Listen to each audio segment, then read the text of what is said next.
सामान उठाओ जरा, बस स्टैंड जाके बाद। अजीब कुली भाई। केला कैसे दर्जन हो? 40 रुपया।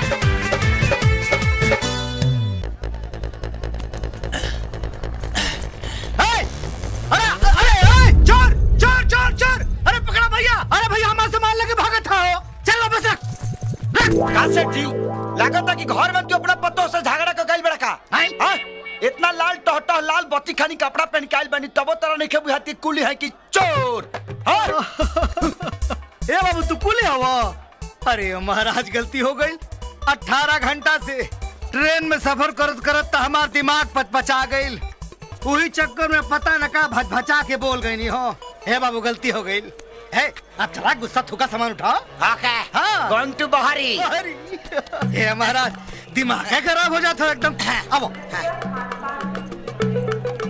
कहाँ जाएगा बस सेठ जी? धर्मपुर जाको बाबू। तो ओकरा कती तो थिली बेलर लेवे के पड़ी। फिर बिलोर माने टेम्पो। अच्छा टेम्पो करा दे, बुक करा दो। टेम्पो। हाँ जी चलिए सेठ जी। हाँ चलो। धर्मपुर जाएंगे? जाएंगे क्यों नहीं? सामान रखा है बाबू। सेठ जी हमारा मेहनत आना के पूरा 100 रुपया दे दी। 100 रुपया? वाह मने नया आदमी देख बेकूफ बुझत रहो। देखती करबो। हलो 20 रुपया पकड़ा। सेठ जी हाँ 10 टकिया 20 टकिया से काम नहीं चलेगा हमारा। अच्छा हमका पूरा 100 रुपया चाहिए। अरे ना तो पूरा पर्सिया कान ले लेता तू। 20 रुपया चाहिए, 100 रुपया चाहिए, पकड़ो। 40 रुपया हो गया। एक पैसा ज्यादा नहीं देंगे हम। कह रहा है ना कि 100 रुपया से 1 रुपया कम नहीं लेगा तो नहीं अरे लेंगे। महाराज कैसे दे देंगे? स्टेशन में भी तौल के वजन बता जाता है पैसा। तो हम कोई सरकारी कर्मचारी थोड़ी है। अरे तो हम कुल्ली है। अरे तो तुम कुल्ली हो तो हम चपरासी हैं।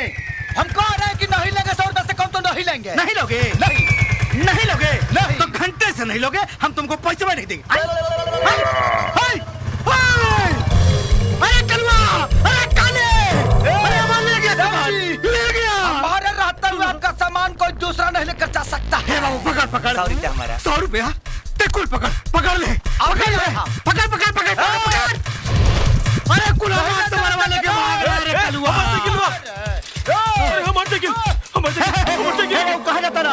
हमारे साइकिल लेके भागा था। चिंता न करो, वो काला ऑटो वाला हमारा सामान लेकर भाग रहा बा। और उस शरीफ को तो साइकिल से होकर पीछा कर था। थोड़ी देर में सामान हो जाए तो साइकिल आ जाए। चिंता मत कराए बाबू। अरे हमारा ऑटो कहाँ गई? तोहार ऑटो? हमार रहे। ये तोहार ऑटो रहल? हाँ हमार रहे। ऑटो साइकिल हमार सामान। बड़का फंदेबाज लोग ले गई। ये तो सब बनारस के ठगाव से बट्ठा निकल रहे बाबा।